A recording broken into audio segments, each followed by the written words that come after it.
What's going on, family? It's time again to address the gorilla in the room, and today's topic is systematic oppression of the indigenous American. Y'all ever wonder why most of the middle to wealthy class neighborhoods are predominantly white, while the predominantly black neighborhoods are reduced to lower class ghettos and housing projects? Hell, where I'm from in Charleston, South Carolina, there isn't any middle to upper class predominantly black neighborhood. Leave a comment down below if there's any in your city or state. And when we say predominantly black, we talking about 50% or better. So let us ponder the question: what happened to all of the middle to upper class indigenous American cities and neighborhoods?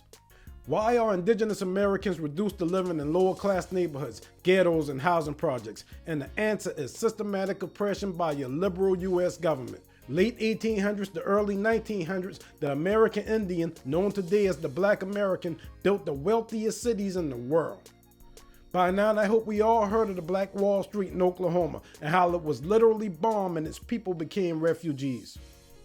Thing is, there were Black Wall Streets all over the Americas. There were plenty self-sustainable, wealthy indigenous American neighborhoods that were destroyed and its people were evicted and turned into refugees.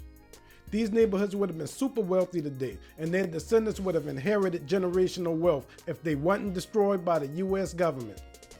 Cities like Cowaliga, Alabama, home of the indigenous Muskogee people that built one of the most industrious cities in the United States right on their tribal land.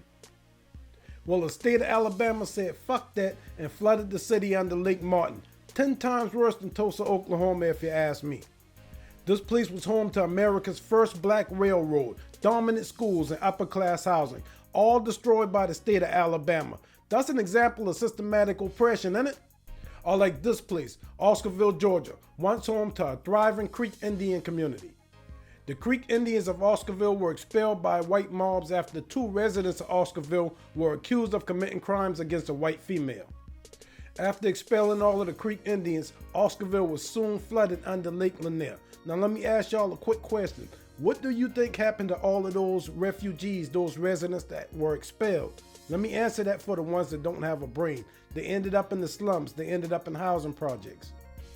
Or like one of the worst cases, East St. Louis, Illinois, where over 6,000 indigenous Americans were dispelled and became refugees overnight by a white mob. This picture shows an indigenous woman begging the president for help. This picture is very powerful to me because it shows us begging the same people for help that destroyed our community. What an oxymoron. Those riots in East St. Louis, Illinois caused 6,000 people to be homeless and caused over $9 million in damage. And the question for y'all is, what do you think happened to the 6,000 refugees? They ended up in the slums of the inner cities of Chicago. They're the ones that's facing all of this turmoil today.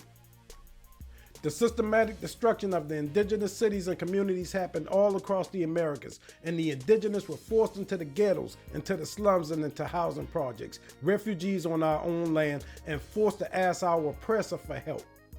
Our people were never relying on the government. We were forced into it. Most of our communities had great schools, great economies, and little to no crime. But we were forced into government housing with government schools and government-sponsored crime, such as narcotics. Just look it up. Obviously, the government does not want us on our own land, generating our own education and our own wealth. Even in recent times, Dr. Malachi Z. York built this extravagant Yamasee community in Georgia. Well, they locked them up and they bulldozed the community. Now the question is, even if y'all had to lock them up, why destroy the city? Why not leave the city for the residents? Obviously, Georgia don't have a problem destroying indigenous communities. If that's not systematic oppression, I don't know what is. And that's the gorilla in the room.